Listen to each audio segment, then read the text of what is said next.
Hello, in this video we will talk in depth about how to hold our instrument. So last time I told you to start out by making a fist like this on your fingerboard and then releasing your fingers. Now we will talk about how to maintain our hand shape while pressing on the string to play different notes. So when playing notes you're either using 1, 2, 3, or 4 fingers to play each note. And it's important to make sure that your fingers are always curved. Don't lay your fingers flat like this or in any other weird way. Make sure they're curved and natural like this.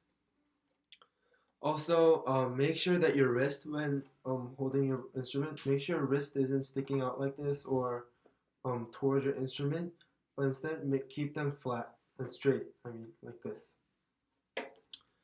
Last thing to consider is when you're holding your instrument and you have your curved fingers and your straight wrist, make sure your thumb isn't too high up like this, because it's gonna make your fingers flat and wrist come towards your instrument naturally, which is gonna be really hard when you play later. So make sure it's lower and right under the outer lining of the fingerboard, like this,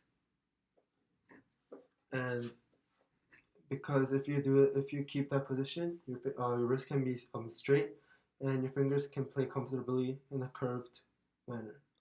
Now we will use what we learned in the last video to play on our instruments.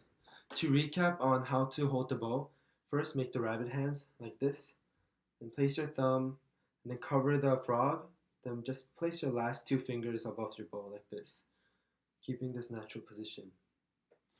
And again, make sure when you play, your bow is in the middle of the bridge and the fingerboard right here.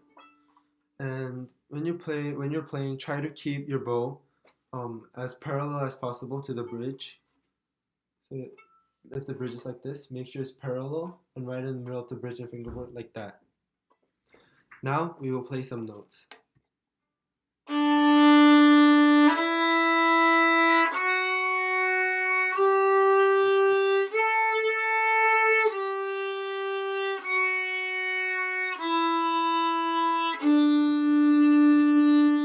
Applying what we learned about holding the bow and violin, we are now ready to play.